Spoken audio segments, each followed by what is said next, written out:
Cada vez que hablamos de historia en Científicos Industria Argentina en el último tiempo, lo hicimos con don Gabriel Di Meglio. Pero Gabriel, por otros compromisos laborales, etcétera, ha tomado un tiempo, ha decidido abandonarnos. Entonces había que traer a un nuevo columnista. Y entonces decidimos traer no solamente un nuevo columnista, sino que ahora viene una persona muchísimo más alta, no sé si es muchísimo más joven, pero tiene un apellido muchísimo más difícil, que voy a tratar de pronunciar lo mejor que pueda. En principio les voy a presentar, y ahora está a mi izquierda, Sergio Wisniewski. ¿Así lo pronuncio bien? ¿Wisniewski? Sí, lo pronuncias bien. Es difícil en un pueblo latino pronunciar un apellido ruso. Wisniewski. Y encima tiene una ñ, como dice Claudio Martínez. Es raro que haya un apellido que es ruso. Es ruso. Es ruso. Licor de cereza significa. Licor de cereza. Bueno, aprovechemos lo siguiente. Sergio, contame un poco. Estamos en mayo. Mañana es una fecha importante para la historia argentina. Ahora, naturalmente yo siempre tengo un poco de precaución porque depende de quién es el que cuente la historia, como lo que va a pasar con esta parte de nuestra vida, depende de quién es el que cuente la historia, va a contar una historia distinta.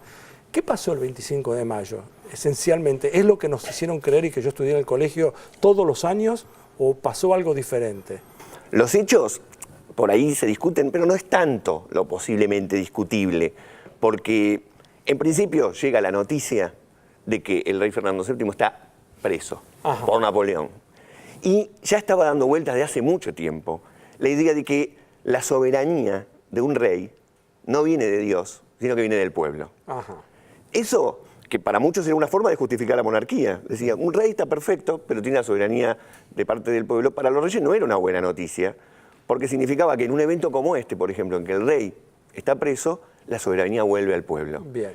Y entonces un grupo de revolucionarios, los conocemos, Mariano Moreno, Paso, Castelli, en cierta forma, a pesar de que el paso que dan lo dan con un poco de timidez.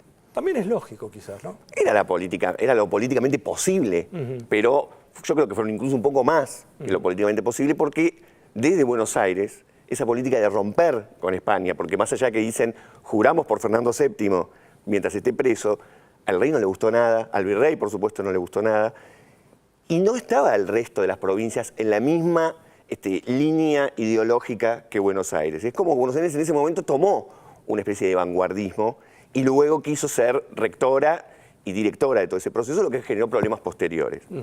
Ahora, los hechos esos están documentados, hay muchísimo sobre cómo se manejó la famosa semana de mayo.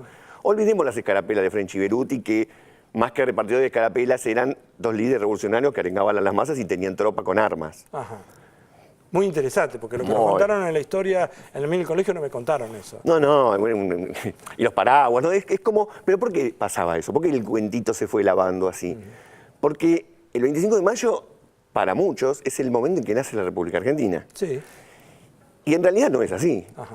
Tardó por lo menos hasta 1880 en poder hablar de que hay un Estado nacional argentino que tiene los límites fijados actualmente y con la forma de gobierno y todo eso. Se tardaron 70 años en formar. Entonces tengo una pregunta para hacerte. ¿A quién le importó que esa historia verdadera fuera siendo mutada, cambiada, lavada con los años, como para que nos creyéramos un cuentito que no era? Porque tiene que haber habido algún interés particular para la distorsión. Sí, sí. Los que escriben la historia por alguna razón la quisieron escribir así. Exacto. ¿Quiénes eran? ¿A quiénes les importaba esto? Y el primero y principal, Mitre. Bartolomé Mitre. Sí. Yo creo que el primer tipo que escribió la historia argentina. Sí. Pero la escribió y también fundó un diario, ¿no? El diario La Nación. Estaba muy interesado en que quede escrito una versión de los hechos. ¿Y por qué quería él, en 1880, 1870, esa época, hacer un relato que se remonta a 1810? Bueno, porque los intereses de 1880 eran que un país lleno de inmigrantes, un país en el que todavía había guerras civiles, un país que todavía no terminaba de consolidarse políticamente, no venga una facción a decir nosotros somos los que mandamos, sino que tenga un relato mítico anterior y diga, esta es la tradición de Mayo, la que termina de imponerse hoy en día, y hay un relato ahí de buenos y malos, excluidos y héroes. ¿Y quiénes eran los buenos y quiénes eran los malos? Bueno, sin duda, un bueno era San Martín, otro era Belgrano, un malo era Juan Manuel de Rosas. Omitió un pequeño detalle, Mitre, que es decir que San Martín le regaló su sable a Rosas.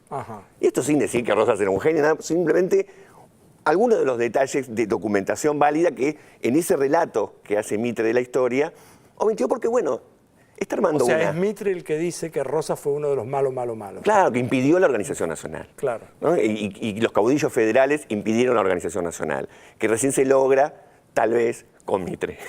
Una pregunta última antes de terminar este micro, el primero de todos. De todas las cosas que se conocen del 25 de mayo, que son más o menos de la percepción popular para las personas como yo, que somos legos, yo no, la historia la estudié como cualquiera y después nada más. ¿Qué es lo que uno cree, lo que yo creo que está mal, como cosa central que está equivocada, y qué es lo que no sé que debería saber que está bien? ¿Cómo complementa? ¿Se entiende? Tiene dos partes la pregunta. Bueno, yo creo que la primera idea, que está muy deformada, es que a pesar que la nombramos como revolución, se dice, es la revolución, todo lo que se relata no parece una revolución, parece casi un paseo. Y una revolución tiene sangre que se derrama, tiene luchas, tiene facciones con intereses contrapuestos y sobre todo, me parece muy interesante, esta sensación de inquietud de no saber en qué va a terminar esto. Uno cuando hace un relato ya lo hace con todos los números puestos, pero cuando uno hace ese gesto de decir, bueno, rompemos con el virrey, está abriendo una apuesta que puede salir mal y todas esas personas que lo estaban encabezando se jugaron el pellejo.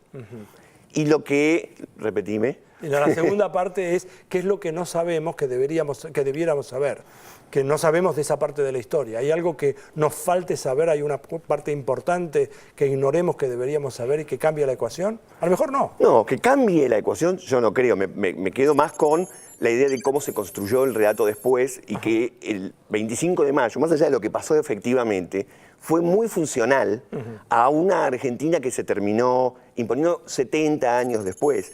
Pero el carácter mucho más popular, un carácter mucho más popular, eso por ahí sería muy interesante, ¿no?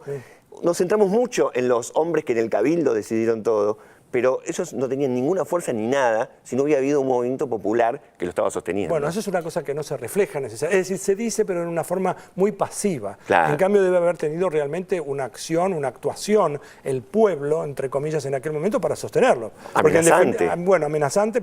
Claro, me lo imagino no solamente poniéndose las escarapelas y con lo que estaba lloviendo con paraguas, que suena tan ridículo eso. No, en lugar de paraguas creo que había fusiles. Había fusiles. Él es Sergio Wisniewski, y lo voy a tratar de pronunciar. A medida que vayan pasando los programas es posible que en algunos años me salga mejor. A partir de hoy, 24 de mayo del 2014, Sergio va a ser el columnista de historia y esperemos que dure mucho tiempo. Gracias por venir y nosotros seguimos en Científicos e Industria Argentina.